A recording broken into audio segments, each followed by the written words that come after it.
Hey, bonjour à tous, ici Aurélie de Carré des Jeux. On se retrouve aujourd'hui pour une vidéo pour mon avis sur le jeu Biomos. Vous avez pu voir dans une précédente vidéo, donc une partie donc en solo. Moi je vais vous donner donc mon avis donc sur le jeu, donc on va faire le matériel et après les mécaniques du jeu.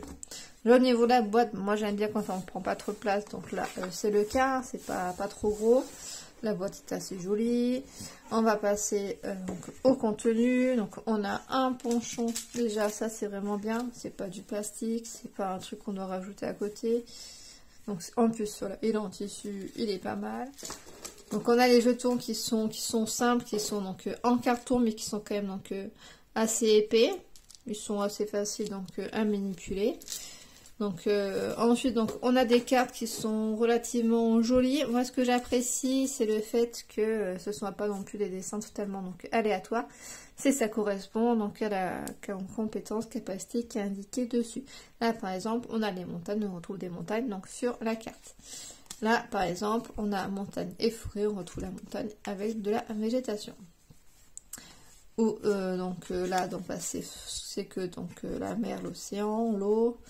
Les montagnes, là on va avoir donc les forêts, enfin voilà, les forêts avec donc de la glace, de l'eau avec le désert, voilà, donc ça correspond.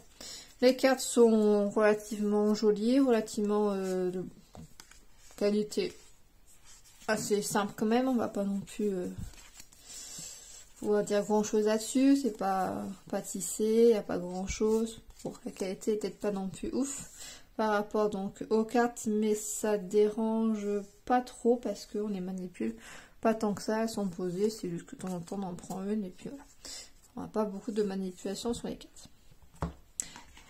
Donc je vais passer donc au plateau et ensuite je reviendrai sur le livre de règles. Donc au niveau donc du plateau, j'apprécie vraiment beaucoup le fait qu'il y ait deux niveaux de difficulté. Donc avec une partie donc entraînement qui est ici et puis une partie avancée.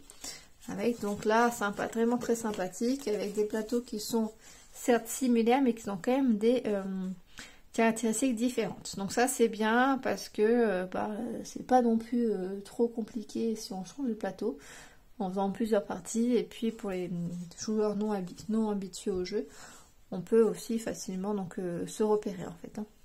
Donc pareil que sur le plateau, donc entraînement, donc on a nos jetons qu'on va positionner ici, on a la lune qui va faire donc un effet spécifique. On a par contre en plus donc deux emplacements ici qui vont être fixes, mais du coup on a deux jetons en plus, donc ça rajoute également 2 tours. Et donc on a également surtout donc des capacités spéciales. Donc là, enfin je vais pas revenir sur les règles, hein, c'est juste pour vous expliquer que ça, ces capacités sont similaires donc à chaque plateau. Par contre, ce qui change, ça va être ça en bas. Et ça, je trouve juste ce petit truc-là, qui finalement ne fait pas de gros changements dans les règles, mais ça va changer pas mal de choses par rapport à notre plateau et notre façon quand même d'y jouer. Parce que donc chacun a un comptage de points donc à la fin qui est différent, donc ça veut dire qu'on va devoir s'axer plus ou moins sur telle ou telle capacité. Donc voici par rapport donc au plateau, voilà, ils sont beaux, hein, ils sont d'assez bonne qualité là-dessus, donc j'ai rien à dire. C'est pas quelque chose juste où on positionne dessus, ça se casse la figure, non, c'est vraiment incrusté et on peut positionner donc nos jetons. Donc voici donc pour les plateaux. Les règles, alors les règles elles sont claires, hein, j'ai aucun point particulier sur les règles.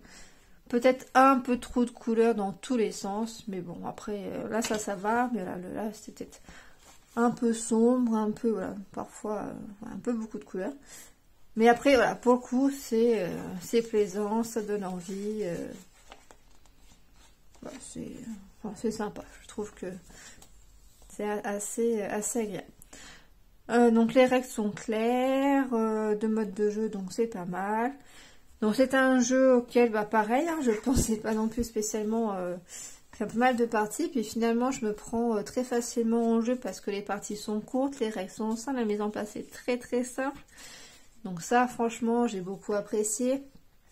J'ai fait donc des parties à 2, j'ai pas fait des parties pour l'instant à plus de joueurs, mais à 2 je trouve ça aussi vraiment sympathique, parce qu'il il y a une mécanique différente que quand on joue donc en solo. Parce qu'on va devoir réfléchir un petit peu plus à... Enfin, c'est différent au niveau du jeton en fait qu'on va prendre. Parce que là, en solo, c'est vraiment... J'en prends un et Lia va en prendre deux. Alors que quand on joue à plusieurs, on en prend un, l'autre en prend, on en récupère un à la suite. Voilà. En fait, il y a 5 jetons et du coup, on peut se dire, ah bah je vais prendre celui-là là en espérant pouvoir récupérer celui-là après pour faire ça. Et pareil, on va se dire, bah l'autre joueur, il va prendre celui-là là. Par contre, après, s'il prend celui-là, et ben, il va pouvoir faire telle carte, donc c'est mieux que moi je prenne celle-ci directement. Voilà.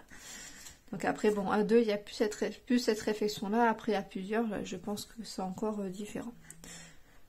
Après, donc, pour revenir donc au solo, alors... Moi j'ai 2 petits points donc d'interrogation. Après pour le coup je trouve ça bien que le mode solo soit difficile. Mais j'ai fait quand même quelques parties. Pour l'instant j'ai pas réussi à le vaincre en fait. Je tourne toujours à peu près 7 à 10 points d'avance par rapport à moi. Alors j'apprécie vraiment le fait que ça soit pas simple. Mais voilà, je me questionne sur le fait que si on arrive vraiment à le vaincre. Donc pour l'instant, je ne dis pas qu'on n'y arrive pas, parce que j'ai pas encore fait énormément de parties. Mais toutes celles que j'ai faites, je n'ai pas réussi. J'ai essayé les différents plateaux. Donc ça n'a pas eu beaucoup d'impact par rapport au mode solo. Après, pareil, j'ai des petits questionnements par rapport au plateau. Sur le fait que je trouve peut-être que certains sont peut-être un peu plus simples donc à gérer par rapport aux compétences, parce qu'on peut, avec donc les capacités ici, on peut créer des jetons qui correspondent à notre couleur. Là par exemple, on est censé faire plutôt de la forêt et de la montagne, mais on n'a pas de compétences qui font de la montagne. Là c'est uniquement la forêt, donc à la limite, voilà, si je joue sous ces deux-là, je peux facilement faire des forêts et puis compter des points. Mais celui que je trouve le plus simple quand même, c'est le plateau donc désert, parce que on peut avec un désert, on peut s'étendre directement et faire que des déserts. Donc ça nous fait pas mal de points finalement à la fin de la partie. Le glacier, glacier pareil, on peut donc faire un jeton. Donc c'est vraiment plus sur, on va dire, le volcan, enfin la montagne, parce qu'on ne peut pas en créer. Et puis, le fait que le désert soit quand même relativement simple à faire. Voilà. Donc, petit point d'interrogation sur l'équilibre, même si pour l'instant, j'ai pas vraiment, on va dire, trouvé de gros déséquilibres, malgré ce constat-là. Qu'est-ce que je peux dire d'autre? Bon, après, voilà, mon avis est plutôt très favorable pour ce jeu. Je le trouve vraiment sympathique. Le fait qu'on n'arrive pas à gagner, donc le solo, c'est bien aussi. Donc voici pour l'avis sur le jeu Biomos. J'espère que ce format de vidéo donc vous intéresse. N'hésitez pas donc à laisser un commentaire, me donner aussi votre avis si vous avez testé le jeu. Et puis à bientôt dans une prochaine vidéo sur notre chaîne donc Carnet de jeu. À bientôt.